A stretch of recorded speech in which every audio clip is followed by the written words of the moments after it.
15절에 어떤 율법사가 일어나 예수를 시험하기 위해서 묻습니다. 선생님, 내가 무엇을 하여 영생을 얻을 수 있겠습니까? 영원한 생명을 내가 소유할 수가 있겠습니까? 라고 물었습니다. 그랬더니 예수님께서 대답하십니다. 율법에 무엇이라 기록되었으며 내가 어떻게 읽고 있느냐? 그랬더니 그 사람이 대답합니다. 내 마음을 다하며 목숨을 다하며 뜻을 다하며 힘을 다하여서 주 너희 하나님을 사랑하고 또한 내 이웃을 네 자신같이 사랑하라 하였습니다. 라고 똑부러지게, 율법 교사니까 똑부러지게 답을 했습니다. 아이고, 그쯤에 내가 쉽게 답하죠. 착한 답을 했습니다. 그랬더니 예수께서 이러십니다. 내 대답이 옳도다.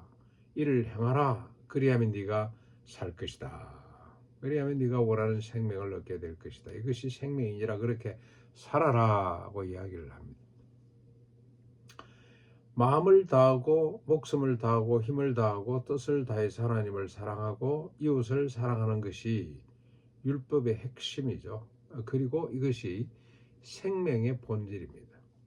생명을 가졌다. 무슨 말이냐? 이렇게 사는 것을 말하는 겁니다. 그렇죠? 생명은 그냥 우리가 이 생리학적으로 주구장창 이렇게 건강하게 사는 것으로 이렇게 생각을 합니다만 사실 그 생명은 한계가 있습니다. 잠시 후에 소멸되는 거죠. 그리고 주님이 재림하실 때 다시 회복되기는 합니다만은 흙으로 돌아갈 수밖에 없는 생명입니다. 그러나 진정한 생명은 뭐냐? 하나님을 사랑하고 이웃을 이토록 사랑하는 것이 그게 생명이라고 말씀을 하고 있습니다. 아는 것이 생명이 아니고 행하는 것, 그대로 사는 것이 생명이다. 그랬더니 그 사람이 역시나 자기를 옳게 보이려고 율법 교사님 뭔가 지금 예수님한테 이래 자기가 부족해서 묻는 것이 아니고 자기의 충족한 것을 자랑하고 싶어서 묻는 질문이죠. 그래서 이 사람이 이렇게 묻습니다. 그러면 내 이웃이 누굽니까? 내가 사랑해야 될 이웃은 누구일까요? 라고 묻습니다. 참 재밌는 질문입니다. 그랬더니 예수께서 30절로 37절까지 길게 예를 들어서 설명을 합니다. 어떤 사람이 예루살렘에서 여리고로 내려가다가 강도를 만났는데 강도가 그의 옷을 벗기고 때려 그의 죽은 것을 보고 버리고 갔다. 마침 한 제사장이 그 일로 내려가다가 그를 보고 피하여 지나가고 한 레인도 그를 피해 지나갔는데 어떤 사마리아 사람은 지나가다가 그를 보고 불쌍히 여겨 가까이 가서 기름과 포도주를 그 상처에 붓고 싸매고 그리고 자기 짐승에 태워서 주막에 데리고 가서 돌보아 주더라. 이튿날 그가 주막 주인에게 데나리온 2를 내어주면서 말합니다. 이 사람을 돌봐 주라. 비용이 더 들면 내가 돌아올 때 갚으리라 했으니 이 세 사람 중에 네가 생각하기에 누가 강도 만난 자의 이웃이 되겠느냐? 그랬더니 율법 교사가 자비를 베푼 자니다고 대답을 합니다. 그랬더니 예수님께서 가서 너도 이와 같이 하거라. 이게 생명이니라. 너가 생명을 가졌다는 것을 이렇게 증명하라고 말씀을 합니다. 근데 참 재밌습니다. 율법 교사는 누가 내 이웃이냐고 물었습니다. 예수님은 누가 강도 만난 자의 이웃이 되느냐고 물으십니다. 바라보는 시선의 차이죠. 누가 내 이웃이냐와 누가 강도 만난 자의 이웃이냐. 내 중심이냐 아니면 강도 만난 자의 중심이냐. 내 중심과 너 중심의 차이라고 할 수가 있습니다. 세상과 하나님의 나라의 차이죠. 구원받기 이전, 중생하기 이전과 구원받은 이후, 중생한 이후의 차이가 이렇게 나타나는 거죠. 내 이웃이 누구냐? 내가 중심입니다. 그렇죠? 그런데 이 강도 만난 사람의 이웃이 누구냐? 강도 중심입니다. 내 중심이 아니고 너 중심, 타자 중심. 이게 생명의 법칙입니다. 내 중심에서 너 중심으로 바뀌는 거, 그게 중생입니다. 구원입니다.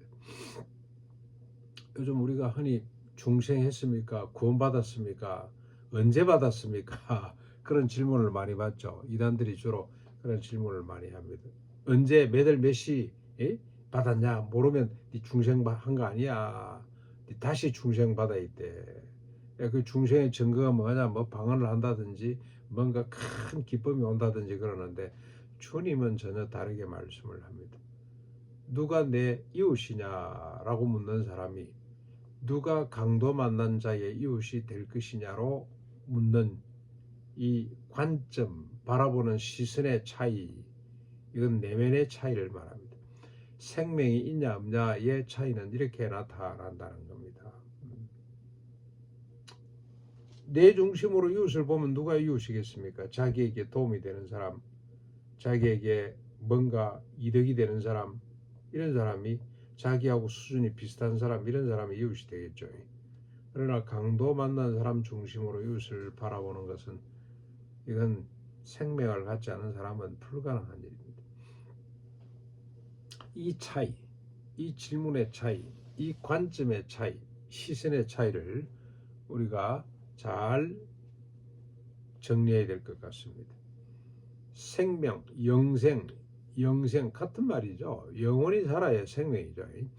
생명, 영생이라는 것은 강도 만난 자를 불쌍히 여겨서 가까이 가서 기름과 포도주를 붓고 그 상처를 싸매고 자기 짐승에 태워서 주막에 데리고 가서 돌봐주고 치료비가 더 들 때 끝날 때까지 완전히 회복이 되어서 돌아갈 때까지 비용을 대는 것이 이게 생명입니다.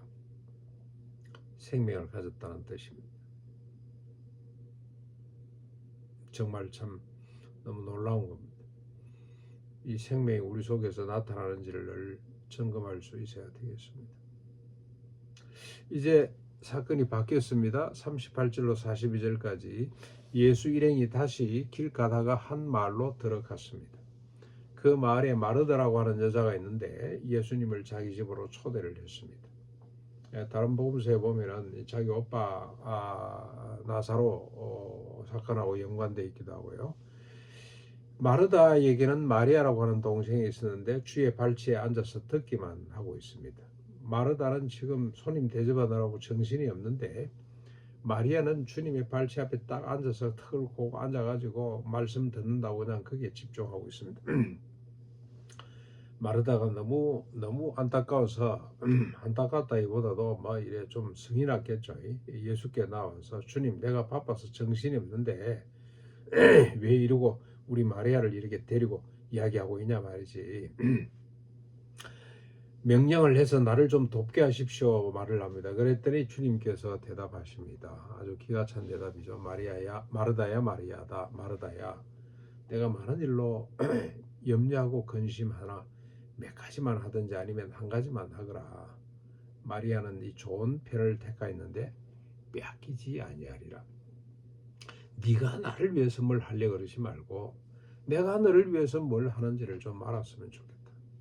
마르다는 주님을 위해서 자신이 열심을 내서 뭘 해보려고 하는 사람이죠. 주님을 위해서 자기 목숨도 바치고 뭐 자기 시간도 바치고 모든 걸 다 바치고 싶어 하는 사람입니다. 그러나 마리아는 주님이 자신을 위해서 뭘 하시는지 지금 늘 주님이 그런 말씀을 하시잖아요. 주님이 하시는 일이 뭡니까? 누가 내 이웃이냐라고 질문을 하던 인간을 강도 맞는 자의 이웃이 누구입니까? 내가 강도 맞는 자의 이웃이 되어야 되겠다고 하는 이 생명의 비밀을 가르치고 있는 겁니다. 그래서 마리아가 훨씬 더 좋은 일을 절대로 빼앗기지 않을 일을 선택했다고 오히려 마리아를 칭찬하고 있습니다.